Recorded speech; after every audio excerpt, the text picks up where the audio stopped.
les amis, alors aujourd'hui je m'étais dit que j'allais vous faire une petite vidéo. J'ai eu ce sujet qui est venu dernièrement avec un cas en séance. Certaines fois, suivant les praticiens, pardon, vous avez des gens qui ont certaines sensibilités et qui peuvent ressentir ou pressentir certaines choses qui sont devant vous sur votre chemin et que vous n'avez pas encore rencontrées et que eux-mêmes ne peuvent pas confirmer. C'est des ressentis. Alors cette vidéo, elle s'adresse peut-être un petit peu plus aux praticiens qu'à la personne qui va aller solliciter le praticien, mais c'est peut-être pour vous donner un point de vue, enfin mon point de vue finalement. Ce monsieur, en l'occurrence, c'est un monsieur, il avait une faculté assez, assez gênante, c'est que il arrivait à pressentir assez facilement les gens qui approchaient de leur dernier souffle, de leurs derniers instants. Et c'est relativement délicat à dire parce que on n'a pas forcément envie de saper le moral des gens, on n'a pas envie de leur faire peur, on n'a pas envie de leur dire ce qu'on ressent, mais néanmoins, c'est ressenti. C'est vraiment ressenti et de son expérience de vie, ça se confirme en général. Donc il se dit qu'est-ce que je fais de ça? Est-ce que je le dis? Est-ce que je le dis pas? Puis c'est vraiment quelque chose qui... C'est pas comment aborder ça, puis je le comprends, hein. C'est pas évident. Puis il me dit qu'est-ce que t'en penses? Enfin, il faut faire comment? Et puis moi j'ai pas forcément la science infuse, donc j'ai donné mon opinion. Puis mon opinion, c'est que moi je suis quelqu'un qui essaye de toujours dire la vérité autant que possible. Des fois elle est pas facile à dire, elle est même pas facile à entendre d'ailleurs. Et des fois c'est plus simple, mais bon, en l'occurrence, je pars d'un principe. Moi c'est comme ça que j'ai abordé la chose, c'est que cette sensibilité qu'il a, c'est quelque part un espèce d'outil qui lui est donné. Cet outil qui lui est donné, c'est quand même un merveilleux outil. En tant qu'outil, c'est un merveilleux outil, dans le sens où elle est probablement pas pour rien, cette acuité, cette capacité à pressentir quelque chose, et possiblement, si elle est là, c'est pour que lui, il en fasse quelque chose. S'il le garde pour lui et qu'il ne le dit pas, il va pouvoir voir ce qui se passe et puis confirmer, mais finalement, c'est pas très constructif tout ça. Et dans ce que je lui ai approché de comment existent les choses, je lui ai dit, écoute, de toute façon, t'es jamais sûr que ça va arriver, et puis ça arrive pas forcément quand tu le prévois ou quand tu le ressens, bien qu'il soit peut-être pas dans les précisions à l'heure et à la date près, mais il sent que ça vient, quoi. Mais peut-être que finalement, la vie, elle est faite d'un tas de potentiel, d'un tas de lignes de temps. En tout cas, c'est comme ça que moi je le conçois et je le comprends et je le reçois à travers les séances que je fais. On m'a toujours parlé de temps qui n'étaient pas prévisibles, de temps qui n'existaient pas d'ailleurs même, et de différents potentiels, de différentes lignes de temps. Et c'est pour ça que moi, je lui ai invité à peut-être essayer de faire preuve de sincérité, puis de dire aux gens ce qu'il y a. Alors, il y a la méthode qui va être très, très, très importante, la manière d'avancer la chose, mais le dire, ça me paraît être important. Dans le sens où, finalement, ça n'est pas une prémonition qui est inchangeable et qui va rester là de façon immuable à annoncer une mort certaine et puis voilà, fais déjà le deuil de tout ça, tu vas partir. Non, c'est pas forcément ça. C'est plutôt, voilà, dans la sensibilité que j'ai actuellement et la vibration que vous avez en face de moi, madame ou monsieur, je sens qu'il vous arrive quelque chose qui vous conduit droit dans le mur, quoi, qui vous conduit à votre perte. Ce qui, si c'est bien annoncé face à la personne, peut permettre à la personne de comprendre qu'effectivement, il y a tout un tas de potentiels, tout un tas de lignes de temps possibles, et que ces potentiels, ces lignes de temps sont soumis à des actions que vous faites tout un chacun dans votre présent. Et peut-être que certaines personnes, d'entendre une chose comme ça, si elle est annoncée de la bonne manière, pourraient avoir tout d'un coup une forme de remise en question, une forme de peur aussi qui soit constructive, qui puisse les amener à se remettre en doute sur leur façon de fonctionner, sur leur hygiène de vie, dans tous les aspects de cette hygiène de vie, et de se dire tiens, qu'est-ce que je pourrais changer? Parce que si vraiment c'est quelque chose qui se présente à moi, cette mort qui est un peu prématurée selon moi, eh bien peut-être que moi je peux faire quelque chose pour repousser cette échéance, parce que j'ai pas envie de partir, comme la plupart des gens, on n'a pas forcément envie de partir normalement. Donc ça va donner une possibilité à la personne de comprendre que voilà, il y a des potentiels, et dans le potentiel, en l'occurrence que la personne qui va l'annoncer le ressent, eh bien il y a une mort qui s'approche. Et si c'est expliqué comme ça, si c'est expliqué avec le fait que voilà, ça existe sous forme de lignes de temps, il y en a des milliards de lignes de temps, et que ça dépend de la vibration actuelle de la personne, en l'occurrence, qui fait vibrer sa ligne de temps, eh bien ça va pouvoir lui être approché comme voilà, c'est un potentiel, mais suivant l'action que tu vas faire aujourd'hui, ce que tu vas entreprendre, tu vas pouvoir favoriser la réalisation de ce potentiel ou la défavoriser. Et dans ce sens-là, moi je trouve que c'est hyper intéressant parce que effectivement, bon, on peut le prendre juste sur le côté, ouais, ça fait peur, tu te rends pas compte, c'est pas facile à dire, mais en vérité, on peut le prendre aussi du côté, ouais, mais c'est tellement constructif. Si on approche ça à une personne, qu'on lui dit, écoute, en vérité, ce qui se passe là, on va le mettre dans une métaphore. Tu es en train de conduire, moi c'est ce que je lui ai fait d'ailleurs à lui. Tu es en train de conduire, là, tu es sur l'autoroute, ça fait un moment que tu conduis et tu es fatigué. Mais il te reste plus que 80 ou 80 km de la destination où tu veux aller, et puis tu te dis, ah, je vais tenir quand même le coup jusqu'à la destination parce que c'est quand même pas loin, il s'agit d'une quarantaine de minutes, mince, je tiens. Et puis bon, bah, tu t'assoupis un petit peu, et puis tu as quelqu'un qui a, je sais pas, placé une caméra au plafonnier derrière toi, et puis qui voit ta conduite, qui l'observe, et qui te surveille, un surveillant. Et ce surveillant, il voit que de temps en temps, tu franchis un peu la ligne, tu te redresses, et puis il constate que tu es fatigué. Il y a beaucoup de circulation, en face de toi, tu as beaucoup de voitures, et tu as beaucoup de poids lourds aussi qui viennent. Et à un moment, cette caméra qui te surveille depuis ton épaule derrière, elle voit bien que tu franchis un peu trop la ligne, et que ça continue comme ça, tu vas finir face à face dans un poids lourd. Ça n'est pas ce qui va arriver, c'est un potentiel qui est le potentiel dû à ta conduite actuelle dans cet état de fatigue et d'épuisement. Ça ne veut pas dire que tu n'as pas le choix, que ton volant est bloqué, que tu finiras dans un poids lourd. Mais à ta façon de conduire, et vu la fatigue que tu as, et vu la répétition du nombre de fois où tu franchis la ligne, ça sent la catastrophe. Ça sent que tu vas finir en face à face dans un machin de 40 tonnes, et il y a peu de chances que voilà, ça se passe autrement que très très grave. Donc cette caméra-là, elle peut allumer son petit haut-parleur et te dire, écoute, je sens qu'il va t'arriver un truc très très grave, ou elle peut ne rien dire parce qu'elle se dit, ouais, je vais pas lui dire ça, il va se vexer sur sa conduite et tout, il va me dire, putain, je sais conduire, arrête de me faire des réflexions et tout. Non, elle constate, elle observe. Elle observe pas pour juger est-ce que c'est bien, est-ce que c'est mal. Cette personne, elle observe la mécanique de ce qui se passe. Elle voit que là, manifestement, t'es plus sur ta voie, et que en face il y a d'autres véhicules qui viennent dans l'autre sens, et que potentiellement ça va très très mal se finir.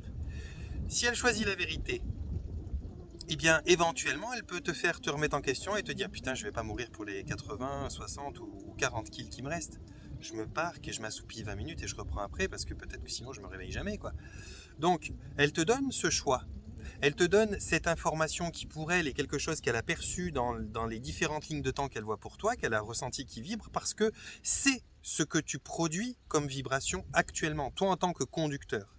Ça ne veut pas dire que tu dois mourir, ça ne veut pas dire non plus que ça ne va pas arriver. Ça veut simplement dire que dans les potentiels qui s'affichent à moi, mes perceptions et mes ressentis et la finesse des choses que je perçois, il va t'arriver un malheur. Mais elle ne te le dit pas pour que tu aies peur. Donc ça sert à rien, je pense, selon moi, de s'offusquer quand on vous dit une chose comme ça, genre ah, merci, t'as pas autre chose à me dire, ou non, ça sert à rien. Il faut le prendre, bien sûr, si la personne est sérieuse. Si c'est une blague, quelqu'un qui dit des choses qui a aucun ressenti, bon bah là, on peut dire mais ta gueule, dis autre chose, c'était con quoi. Mais si c'est quelqu'un qui nous vaut a priori du bien, et puis qui nous suit, puis qui a une faculté, je pense qu'on peut bien le prendre. Et pour vous qui avez à l'annoncer, ce genre de choses-là, que ce soit ça ou moins grave, hein, eh bien, dites-vous que de toute façon, potentiellement, vous avez raison, potentiellement, vous vous trompez, parce que le temps n'est pas prédéfini, il n'est pas écrit. On s'est choisi sur notre chemin certains obstacles, mais on n'a pas défini quand, comment, on n'a pas défini de quelle manière on devait mourir, à quel moment précisément. On a juste prévu un espèce de parcours, mais après, on est candidat libre dans le parcours, on peut vraiment aller comme on veut, au rythme qu'on veut, en marche avant, en marche arrière, avec un vélo, sans vélo, en tractopelle, on fait comme on veut le parcours. Simplement, on sait choisir un parcours. Eh bien, des fois dans ce parcours, c'est vrai qu'on a une attitude, une conduite, une philosophie de vie, une pensée, une vibration qui peut-être nous emmène plus rapidement vers un échec de quelque chose que vers une réussite. Bon, bah, si on a quelqu'un, si vous êtes quelqu'un qui avait cette sensibilité, qui est capable de percevoir peut-être ce que produit la vibration momentanée d'une personne dans son chemin, dans les jours ou dans les semaines ou dans les mois qui s'approchent, je pense que ça peut être hautement productif et constructif, c'est très sincère déjà à la base, de pouvoir lui dire, écoute, je suis désolé, mais je ressens qu'il va t'arriver une merde. Je ressens pas qu'il va t'arriver une merde parce que la merde arrive sur toi, mais je sens que toi, dans ta vibration et dans ta façon de te comporter, tu te conduis vers un résultat qui est une merde. Tu te conduis vers le mur. Après, la personne, elle en fait ce qu'elle en veut. Et puis, bien sûr, prenez la méthode de le dire, parce que c'est clair que si tu lui dis, ouais, tu vas crever, de toute façon, t'inquiète pas, t'en as pour 7 jours, là, c'est peut-être pas la bonne approche. On est d'accord. Donc voilà, je voulais vous transmettre ça les amis, et je voulais vous transmettre autre chose, puisqu'on est dans la sincérité aujourd'hui. Je vais aussi moi faire preuve d'un petit peu de sincérité. Je sais que je le fais déjà pas mal, hein, c'est pas la chose qui me manque en général. Mais je voulais faire un petit message à tous ceux qui sont intéressés par faire une hypnose régressive quantique, ou ce genre de soins, que ce soit avec moi ou n'importe qui est un petit peu en lien avec la souveraineté, qui est un petit peu en lien avec le libre arbitre, qui est un petit peu en lien avec l'intention, qui est beaucoup en lien avec l'intention. Comme vous le savez, moi, j'ai mon site, ma page Facebook qui s'appelle l'intention base du changement. C'est juste pas du tout anodin. Si je dis l'intention base du changement dans mon site, c'est parce que vraiment j'ai compris à travers tous les bouts de parcours que j'ai fait, tous les chemins que j'ai pris, toutes les méthodes que j'ai ralliées à ma pratique, qu'il n'y a pas plus grande racine d'un changement que ton intention. Si tu ne l'as pas, tu peux avoir tout le reste, ça n'avance pas. Le principal de tous les démarrages pour un changement, pour aller vers un mieux, c'est l'intention. Donc j'ai appelé ma page l'intention base du changement. Je vois des gens, personnellement, hein, bien sûr je vois pas les autres, mais qui viennent chez moi. En ce moment, il y en a un petit peu plus que d'habitude et qui se présentent. Et finalement, moi je leur dis comment se préparer à une séance. Et dans cette préparation, eh bien, il y a un régime alimentaire à suivre pendant 48 heures avant. Il y a une tenue vestimentaire décontractée à avoir pour la séance pour être bien tranquille. Il y a différents petits trucs comme ça. Et puis il y a préparez vos questions pour la séance. Et je ne sais pas si c'est par fainéantise, par manque d'inspiration, par peur, par peu importe le canal, finalement je ne suis pas là pour juger de ça, mais il se trouve qu'actuellement quand même, c'était déjà arrivé avant sporadiquement, mais là actuellement un peu plus, il y a pas mal de gens qui se présentent à la séance mais qui n'ont pas spécialement de questions, qui attendent d'être confrontés à moi et le moment qu'on prend avant la séance pour pouvoir établir les questions avec moi. Et ça moi j'aime pas du tout. J'aime pas du tout, parce que ça me fait prendre à moi un rôle qui est celui de vous secouer pour vous mettre le nez dans les choses qui éventuellement peuvent changer dans votre vie. Et c'est pas mon rôle, c'est pas ma vie. C'est pas ma vie. Moi, je suis là pour répondre à vos questions. Je suis là pour exécuter le mandat que vous me donnez. Je suis là pour vous guider vers les questionnements que vous vous posez. Je suis pas là pour créer vos questions. C'est pas à moi de savoir comment vous marchez, comment vous dansez, comment vous mangez, comment... Non. Si ça vous parle à vous, si vous avez une problématique, c'est à vous de la poser. Et c'est super délicat dans le sens où, quand vous ne le faites pas, quand vous venez à une séance comme ça et que vous attendez d'être face au thérapeute pour pouvoir établir vos questions, ça veut dire que vous venez sans intention. La seule intention que vous venez, c'est de vous faire émerveiller et surprendre par l'univers qui probablement, puisqu'il est très sympa et qu'il a que ça à foutre, va faire à votre place votre travail. Mais c'est pas comme ça que ça marche. Et je sais que c'est pas très sympa à entendre, je le dis pas dans un ton d'ailleurs gentil, exprès, parce que j'ai envie de vous secouer un petit peu. C'est pas comme ça que ça marche. Ça n'est pas comme ça que ça marche. Vous n'allez pas chez un ostéo, un médecin ou quoi que ce soit en disant « Oh ben je veux bien voir ce qu'il va me dire ». Non, vous y allez parce que vous avez un truc qui ne va pas et ce truc-là, il vous gêne et vous voulez le voir améliorer. Et bien quand vous faites une hypnose régressive quantique ou d'autres types de séances qui peuvent ressembler à ce genre de choses-là, mais venez avec une intention. C'est à ça que ça sert de préparer les questions. C'est que ça vous met déjà dans un pré-travail. Et tous ceux qui les ont fait correctement, tous ceux qui ont prévu, il y en a eu, qui ont prévu des séances avec moi et qui se sont affairés à préparer leurs questions dans les périodes, soit quelques mois, soit quelques semaines, soit quelques jours avant de venir en séance, ils l'ont très bien vu, ils l'ont vécu. Ça fait déjà travailler quelque chose en soi, ça met déjà en mouvement quelque chose. Et ils m'ont dit, putain, ça secoue, quand tu prépares les questions, déjà tu sens que ça commence à travailler. Et c'est pour ça que je demande aux gens de préparer les questions, parce que ça vous met dans une vibration justement, ça vous met dans une intention, et cette intention, elle va déjà amorcer un travail, elle va déjà, c'est comme si ça envoyait déjà un message à vos guides, à vos anges, à votre moi supérieur, ok, là j'ai besoin de parler de ça parce que ça ne convient pas, je veux changer ça, s'il vous plaît, préparez les dossiers. Alors que quand vous arrivez chez moi ou chez d'autres thérapeutes parce que vous avez envie de voir changer quelque chose, mais vous n'avez rien préparé, vous n'avez pas fait votre devoir, en gros, vous arrivez, vous dites, je sais pas, j'ai pas vraiment de questions, j'ai envie de savoir ce que l'univers va m'apprendre, j'ai envie de savoir ce qu'il a à me dire, j'aimerais qu'il me dise qu'est-ce que je peux apporter dans ma vie, quel don je peux éveiller, machin, truc. Bon, en gros, vous voulez qu'il vous dise ce que vous devez faire, quoi. Mais c'est pas l'univers qui s'est incarné, c'est vous qui vous êtes incarné. Et vous êtes incarné avec sûrement des envies, des motivations.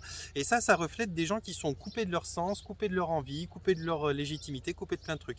Alors, si c'est vraiment votre cas, si vous ne savez pas, vous n'arrivez pas à savoir, si vous n'arrivez pas à prendre des questions, si vous n'arrivez pas à ressentir ce que vous avez envie de voir changer, si vous n'arrivez pas à comprendre pourquoi vous ne créez pas de questions, eh bien elles sont là vos questions. Je ne comprends pas, je suis complètement déconnecté de tout ce qui pourrait m'intéresser, j'ai plus de goût. S'il vous plaît, comment retrouver le goût? Comment retrouver une capacité souveraine à poser mes propres questions pour moi, ma propre vie?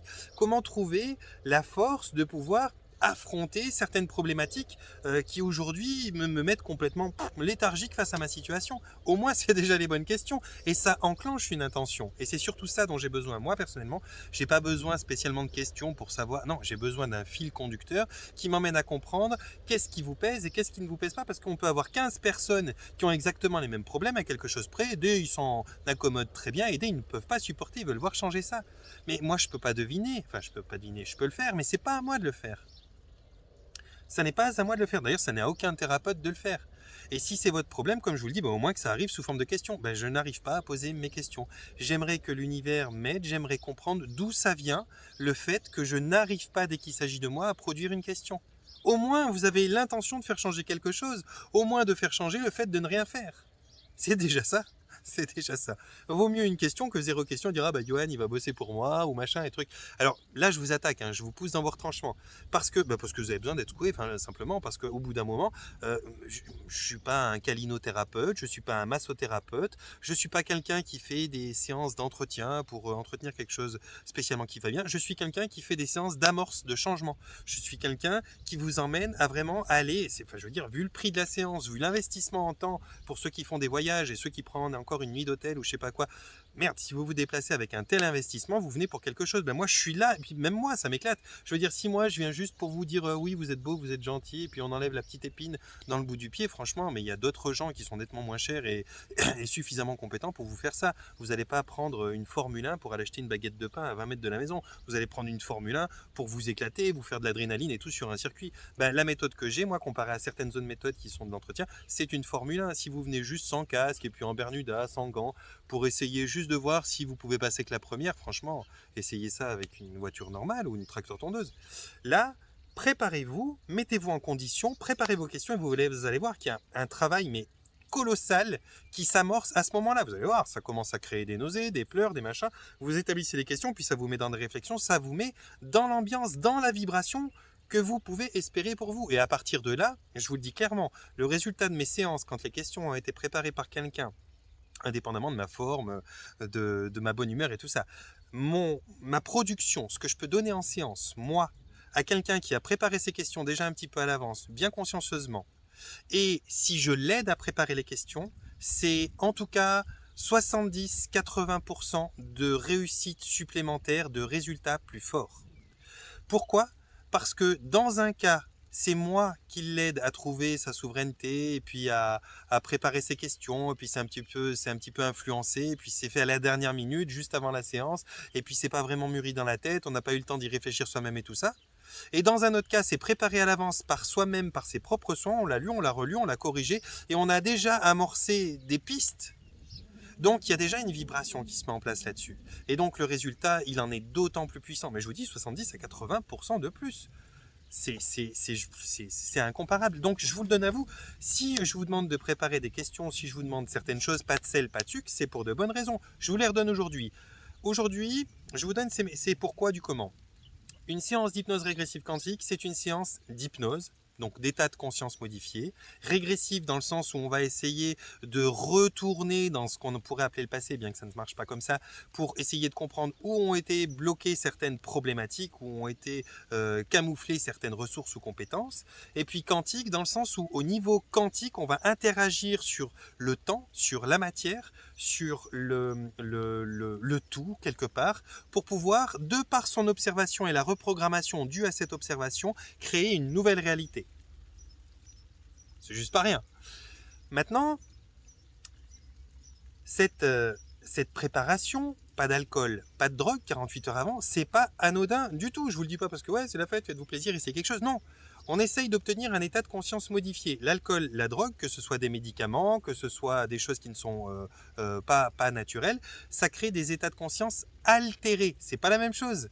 On parle pas de ah je vois des choses parce que j'ai modifié mon état de conscience. On dit ah je vois des choses parce que je suis complètement altéré et que ma possibilité de voir normalement n'est plus active. Donc c'est pas bon. Alcool, drogue, c'est pour ça, pour obtenir un état de conscience modifié et pas un état de conscience altéré. Pas de sucre, pas de sel. Ajouté, ça veut dire Un fruit, du miel, c'est ok, c'est du sucre naturel, il n'y a pas de sucre rajouté, faites gaffe au miel, cela dit, mais et des produits normaux qui ont leur sel d'origine, c'est ok, mais pas rajouter de sel et pas rajouter de sucre, ou pas manger de produits modifiés et transformés qui sont bourrés de sel et de sucre, c'est parce que le sel et le sucre, si vous connaissez un petit peu les bases de l'alchimie, vous le savez déjà, le sel et le sucre, ça scelle, scellé, comme une maison est scellée au sol, ça scelle l'esprit à la matière du corps. Et dans cette séance-là, ce qu'on veut, c'est faire un voyage de l'esprit, quitter le corps, partir à travers l'univers, partir à travers le temps, partir à travers les plans, les dimensions, pour obtenir le maximum d'informations, de compétences, de ressources et d'aides qu'on puisse avoir pour transformer notre vie dans la matière et dans tous les plans à la suite de cette séance. C'est un petit peu comme vouloir faire un tour en montgolfière. Et je vous dis, prenez pas de sac à dos avec des briques et puis des casseroles ou le truc à fondu dedans. C'est petits sandwichs dans la poche, basta. Si vous vous pointez avec le sac à dos, la vasile à la roulette, le machin pour faire la fondue, la raclette, la tome de fromage et tout ça, et qu'il y a 40 kilos de plus dans la montgolfière, elle monte pas, on peut pas. C'est pas de la faute du pilote de la montgolfière. C'est de la faute que vous vous êtes chargé, vous avez lesté le truc et ça monte pas. Donc, quand je vous donne des informations, parce que j'en ai eu quand même ouais, non mais je m'excuse, j'ai quand même bu un verre d'alcool hier soir parce que j'ai une mauvaise nouvelle et tout, ok. C'est votre séance. C'est vous qui serez les bénéficiaires des résultats ou pas. En général, il y a toujours quand même des résultats. Mais merde, moi, quand je connais les résultats qu'on peut avoir, des fois, je me dis, mais tu te rends pas compte, là, tu as essayé le BMX, mais alors en vérité, cette séance, c'est une motocross. Tu aurais pu faire un saut de 30 mètres, quoi. Tu as juste fait une petite bosse. Parce que certains ont consommé, certains ont consommé soit du sel, soit du sucre, soit des produits raffinés, soit ils ont bu de l'alcool, soit ils ont pris de la drogue, soit ils n'ont pas préparé leurs questions. Tout ce que je vous demande moi en pré-séance, en amont de la séance, je vous le demande parce que c'est favorable à la bonne réussite de votre séance et vous en êtes les bénéficiaires. Moi, que vous arriviez cassé, que vous repartiez cassé ou que vous arriviez cassé et que vous repartiez réparé, franchement, ma journée elle est la même à la fin de la séance. Mieux que ça, j'ai même gagné de l'argent. Mais simplement, ça me pose un problème éthique parce que moi, j'aime avoir des résultats. Ça ne m'intéresse pas de travailler plus que les personnes sur leur propre cas. Et ça ne m'intéresse pas Ouais, c'est chiant d'être motivé plus que quelqu'un à sa propre santé au bout d'un moment. Donc, moi, ce que je voudrais, c'est voir des gens participer qui aient envie autant d'aller bien que moi, j'ai envie qu'ils aillent bien. Et quand je vois que finalement, je leur ai donné un petit bien, mais que s'ils savaient à quel point j'aurais pu leur donner plus de bien s'ils s'étaient mis dans les bonnes conditions, je ne suis pas très satisfait de ma séance. Alors, c'est pas forcément sur moi que ça touche, mais quelque part, ça me touche un peu parce que je me dis, mais comment on peut en être dans une humanité qui va dans le mur, qui a des problématiques et elle n'est pas plus intéressée que ça à aller mieux. C'est ce que je pense à des moments. Et je déteste quand je pense ça. Et c'est pas bien que je pense ça. C'est des jugements que j'aimais et j'aime pas émettre ces jugements parce qu'ils sont stupides. Parce que je sais que vous avez toutes vos problématiques. Mais n'oubliez pas que je suis comme vous. Je suis aussi un humain. J'ai ma dose de fatigue, j'ai ma dose d'excès. Et au bout d'un moment, j'en vois beaucoup du monde. J'aide beaucoup de gens. Alors, j'aimerais bien que ces gens soient autant motivés à s'aider que moi, j'ai la motivation de les aider. Donc, je vous passe ce petit message là aujourd'hui, et c'est pour moi et pour tous les autres qui vont vous aider. Si on vous dit préparez ceci, préparez cela, c'est pas à nous de les préparer avec vous avant la séance. C'est préparer ceci, préparer cela, observer tel régime, et avant la séance, ensemble, on va y réviser. On va y aiguiller correctement, on va y affiner. Ok, ça c'est notre job, mais c'est pas à nous de le préparer. Parce que ça va créer en vous une intention, une vibration, un départ de travail, un accompagnement. C'est comme si vous prévenez l'univers, je veux aller dans telle direction, apportez-moi tout ce dont j'ai besoin pour ça. Ou alors vous lui dites rien.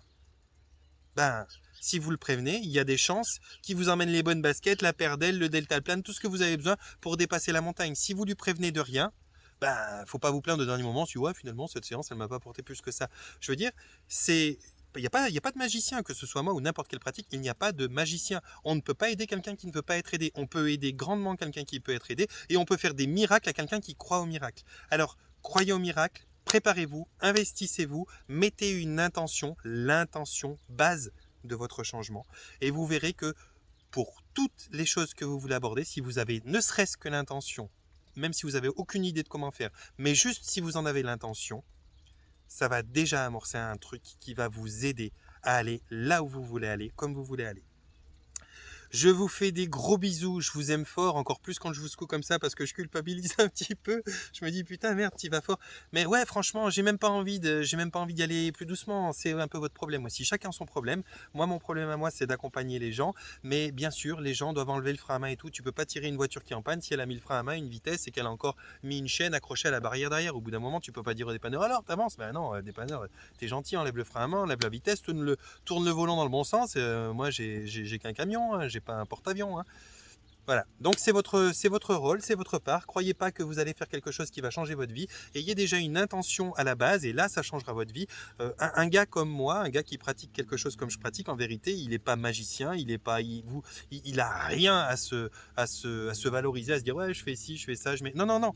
En vérité, un gars comme moi, c'est juste un bon GPS. C'est quelqu'un qui connaît un petit peu les mondes où vous pouvez aller piocher les informations, qui sait vous guider et qui sait vous protéger des différentes entités et problématiques que vous allez rencontrer dans ces mondes-là. Quelqu'un qui a l'œil, c'est juste un bon guide. Je suis un bon guide. Mais je ne suis pas celui qui doit travailler pour vous. Je suis celui qui doit vous montrer comment travailler, comme un bon guide. C'est tout. Donc, faites vos questions, faites-les souverainement, essayez non pas de dire qu'est-ce que je dois faire, où c'est que je dois aller, qui je dois fréquenter. Non, j'aimerais faire ceci, mais je m'en sens pas capable. Qu'est-ce qui me bloque? Vous pouvez m'aider à dépasser ça. Je sens que je dois pas fréquenter telle personne, mais bon, avec le beau-père, la belle-mère, le machin, le truc et tout. Non, vous le sentez, vous aimeriez vous débarrasser de cette fréquentation qui est toxique pour vous, ok, posez-le et on va voir comment faire et de quoi ça vient. Mais ne demandez pas qu'est-ce que vous devez faire, où vous devez aller, et ne demandez surtout pas au thérapeute de préparer vos questions pour vous. C'est à vous de les préparer, même si vous ne savez pas, et bien dites, je voudrais comprendre qu'est-ce qui m'empêche de poser mes questions, c'est déjà un début de travail. Voilà mes amis, je vous aime fort, même si je vous secoue un petit peu, d'ailleurs je vous secoue en séance aussi, mais je suis là pour ça. Je suis pas là pour être aimé, je suis là pour être utile. Mais moi, je vous aime fort et c'est pour ça que je fais tout ce que je fais. J'ai vraiment besoin. Et puis j'ai vraiment besoin de votre collaboration parce que je ne peux pas vous aider si vous-même vous me laissez tout faire. Voilà mes amis, et puis si vous avez ces sensibilités, si vous avez ces capacités, ces sens, ces dons à pouvoir percevoir des choses qui peuvent être très très très délicates à annoncer aux gens, soyez peut-être faites vos choix, c'est à vous que ça appartient, mais soyez peut-être sur le chemin de la vérité, parce que la vérité quand elle est bien annoncée de la bonne façon, bon elle peut secouer, elle peut ébranler, mais elle peut surtout donner la possibilité de se rendre compte de quelque chose qu'on n'avait peut-être pas ressenti soi-même, et même si c'est dramatique à entendre, mais au moins ça vous permet de rentrer en état de vibration et de dire merde, pourquoi je me dirige vers là, qu'est-ce que j'ai pas vu? Ah tu t'es assoupi, tu es sur le mauvais côté de la route. Voilà. Et puis des fois ça aidera pas, mais au moins vous avez été sincère, parce que si vous avez pu aider quelqu'un et que vous avez ces sensibilités là, c'est dommage de le garder pour vous juste parce qu'en fait vous fonctionnez avec la mauvaise énergie. Pourquoi la mauvaise énergie? Parce que dans la vie il y a deux axes possibles pour affronter la vie, pour accompagner la vie. Il y a l'amour et il y a la peur.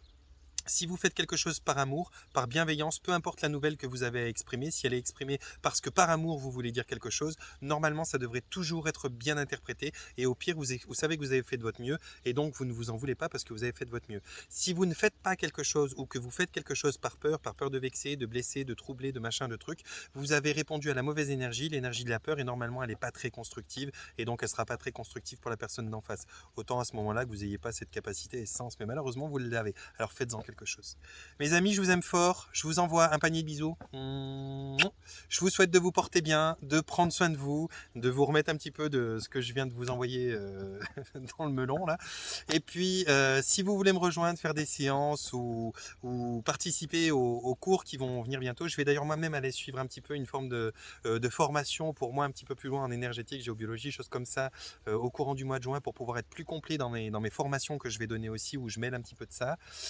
Avec ma petite merveille, mon étoile dont je vous ai déjà parlé, Thibaut, et à qui je transmets bien volontiers le numéro parce qu'on est extrêmement complémentaires les deux. On a deux approches qui sont vraiment qui sont très porteuses. C'est juste génial. Lui il travaille beaucoup sur le haut, moi je travaille beaucoup sur la terre, sur le physique, sur la matière, et c'est génial. Donc si vous voulez des informations, vous savez que vous pouvez trouver dans la rubrique à propos de ma chaîne YouTube toutes les informations, le site, ceux qui veulent faire des dons pour les projets que je mets en place. Vous avez le groupe L'Intention Base du Changement normalement qu'on peut rejoindre ou quelque chose comme ça sur mon... Voilà. Tout ce qu'il vous faut pour rentrer en contact et puis pouvoir rentrer dans des possibilités d'échanger, de vous inscrire aux cours qui vont venir, de pouvoir prendre rendez-vous pour une séance ou d'autres choses, vous l'avez ici dans la rubrique à propos. Donc, panier de bisous, portez-vous bien et prenez soin de vous. Prenez soin de vous.